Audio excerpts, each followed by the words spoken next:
बिस्मिल्लाहिर्रहमानिर्रहीम अस्सलामुअलैकुम of the screen में खुशामदीद। सामने क्रम आज यानी 27 फरवरी पाकिस्तान की तारीख का वो खास दिन है जिसमें आज से ठीक 3 साल पहले पाकिस्तान ने भारतीयों को उनकी औकात दिखाई थी और वो कुछ कर डाला था जिसकी भारतीयों को पाकिस्तान से उम्मीद तक ना थी।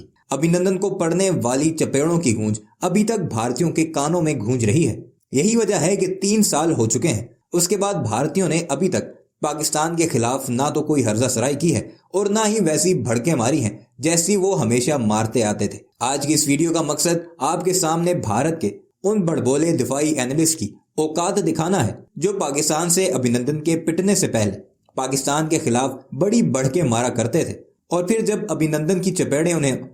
जब अभिनंदन को पड़ने वाली मार उन्होंने देखी और पाकिस्तानी शाहीनों के कारनामे देखे तो फिर उनकी बोलती ऐसी बंद हुई कि कई माह तक वो अपने टीवी चैनल पर अपनी शक्ल ना दिखा पाए। आजकल वो फिर पाकिस्तान के खिलाफ हर्जा सराई करने में मशगूल हैं और पाकिस्तान को धमकियां लगाते नजर आ रहे हैं कि हम तुम्हारा ये कर देंगे वो कर देंगे वगैरह वगैरह। इन्हीं दिफाई तजिया निगारों में एक बड़ा नाम है जनरल रिटायर्ड जीडी बख्शी का, जो अपनी मूंछों को ताव देते हुए आजकल पाकिस्तान के खिलाफ बड़ी बढ़के मारते नजर आ रहे हैं। लेकिन आज की इस वीडियो में आपको दिखाएंगे कि जब अभिनंदन को चपेड़ें पड़ी थी और पाकिस्तान ने उसकी कन्फेशन की स्टेटमेंट जारी की थी तो उस पर जीडी बख्शी कैसे रोता बिलखता नजर आ रहा था। जीडी बख्शी जो यही चाहता है कि पाकिस्तान और भारत में किसी भी वक्त जंग छिड़ जाए और वो टीवी चैनलों पर बैठकर अपनी रेटिंग के हिसाब से पैसे कमाए, वो अपने भड़बोलेपन में कई बार पाकिस्तान की तारीफें भी कर बैठा है और यही वजह है कि उसके पागलपन के दौरों की वजह से अब कम कम ही उसे भारत के मीडिया चैनल्स पर बुलाया जाता है। आए रोज वो टीवी चैनल पर रोता बिलखता और अपने ही पैनलिस्ट के साथ लड़ता भिड़ता नजर आता है। और आज की इस वीडियो में आपको ठीक 3 साल पहले लेकर जाते हैं कि जब अभिनंदन गिरफ्तार हुआ, उसको पड़ने वाली मार की वीडियोस पूरी दुनिया में वायरल हुई तो उस पर जनरल रिटायर्ड जीडी बख्शी साहब का क्या रिएक्शन था और वो कैसे उस पर चीखें मार रहे थे। आइए आपको वीडियो पर लेकर चलते हैं, मगर वीडियो पर आगे बढ़ने से पहले आपसे गुजारिश है कि हमारे इस चैनल को जरूर सब्सक्राइब कीजिएगा और कॉमेंट सेक्शन में अपनी कीमती राय का इजहार भी जरूर कीजिएगा। देखिए, ये पाकिस्तान एक वाहियात मुल्क है। इसने, हम सब जानते हैं कैप्टन सौरभ कालिया को क्या किया था, किस बुरी तरह वैश्याना तरीके से टॉर्चर किया था, राइट। और उसको फिर कितनी खरी खोटी इंटरनेशनल ओपिनियन से सुननी पड़ी थी। तो ये बड़े स्मार्ट हो गए साहब, ये सबक सीख गए हैं उससे। और ये भी इनको इस बारी क्लियर कर दिया गया है कि तुम फिर करके देखो, तुमको क्या इसका खमियाजा भुगतना पड़ेगा वो आपको पता चल जाएगा। तो घबरा कर, ये नहीं कि बड़ी उदारता में दिया है नवाज शरीफ ने और क्या कहते हैं इमरान खान साहब ने। आप जरा देखिए हमारा इंडियन एक्सप्रेस कल का, उसमें साफ लिखा है कि पाकिस्तान ने सारी कैपिटल्स को रिंग करना शुरू कर दिया था, टेलीफोन करना शुरू कर दिया था कि भारत के नेवल जहाज कराची की ओर आ रहे हैं, भारत की टैंक तोपें इत्यादि बॉर्डर पे पहुंच गए हैं। और पाकिस्तान और जो जो भारत की एयरफोर्स है वो पूर्ण रूप से तैयार है जवाबी हमले करने के लिए। और इन्होंने एयर स्पेस अभी तक नहीं खोला है, 4 दिन तक एयर स्पेस बंद रहेगा। समझ गए आप, 4 दिन तक एयर स्पेस बंद रहेगा पाकिस्तान का, वो बजी पड़ी है अभी भी।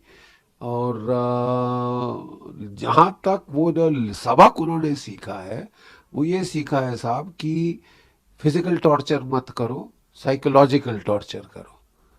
साइकोलॉजिकल टॉर्चर करो। केमिकल सब्सटेंसेस का भी साइको एक्टिव सब्सटेंसेस होते हैं। मुझे तो बहुत शक है और तकरीबन विश्वास है कि इन्होंने एग्जैक्टली यही किया है, क्योंकि जब वो उतरा था, जब वो आ रहा था वाघा बॉर्डर पे, मैं उसका चेहरा देख के हैरान रह गया। एक बेचारा पायलट, एक सैनिक जो इतनी यातना के बाद अपने घर वापस आ रहा है, उसका चेहरा खिल जाता है। I mean, nobody can hide that expression. The expression was wooden of somebody who was possibly drugged, right? And even the actions, the physical, were absolutely wooden. Overjoyed होता है पहला हिंदुस्तानी देख के तो उसको जप्पी मारेगा। उसको जप्पी मारी वो बीएसएफ वाले ने, क्या उसने बेचारे ने जप्पी का जवाब दिया?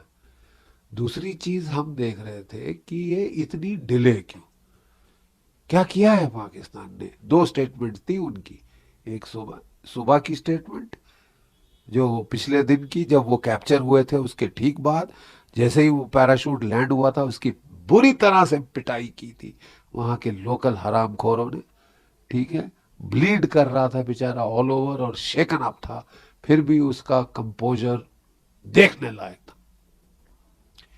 अगर आप कैप्चर होते हैं, जिनीवा कन्वेंशन के मुताबिक आपको केवल अपना नंबर, रैंक, नेम, ये तीन चीज देने होते हैं। लगातार उसको पूछ रहे थे तुम्हारी मिशन कहाँ है, तुम क्या जहाज उड़ा रहे थे, फलाना ढिमकाना।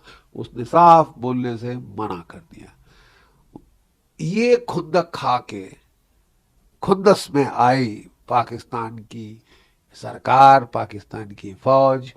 और वैसे तो बड़ा नाटक कर रहे थे, शांति प्रिय gesture, Nobel peace prize gesture, etcetera etcetera.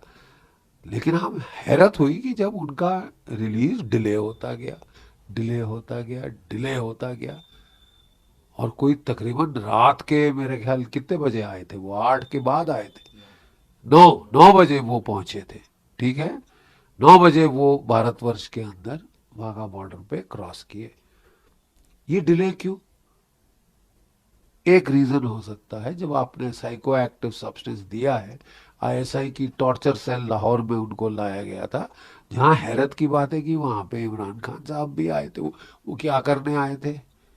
मुझे तो आई होप वो इसका साइकोलॉजिकल टॉर्चर नहीं सुपरवाइज कर रहे थे। देखिए, पाकिस्तान को मर्च लगी हुई थी कि ये हमारा बहादुर विंग कमांडर पूरे देश में, भारतवर्ष में हीरो बन गया है। तो वो हीरो को ह्यूमिलिएट करना चाहते थे, वो भारतवर्ष को ह्यूमिलिएट करना चाहते थे। और या तो उन्होंने इंजेक्शन दिया हो सकता है, लेकिन वो याद रहता अभिनंदन को, वो उसको चाय बहुत ज्यादा पिला रहे थे। आपको याद है वीडियोस? चाय बड़ी ज्यादा पिला, तो चाय में आप क्या मिक्स कर दें कुछ नहीं पता चलता।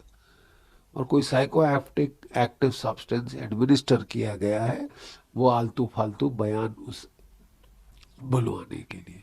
एक हैपलेस प्रिजनर को इस तरह केमिकल से टॉर्चर करना, केमिकल से उसको अंट शंट अनाप शनाप बोलने पे मजबूर करना, ये तो घिनौनी हरकत, नीच हरकत, गिरी हुई हरकत है। और ये नोबेल प्राइज पीस के जो एस्पायरेंट हैं हमारे लेटेस्ट लिस्ट में, उन्होंने उन्होंने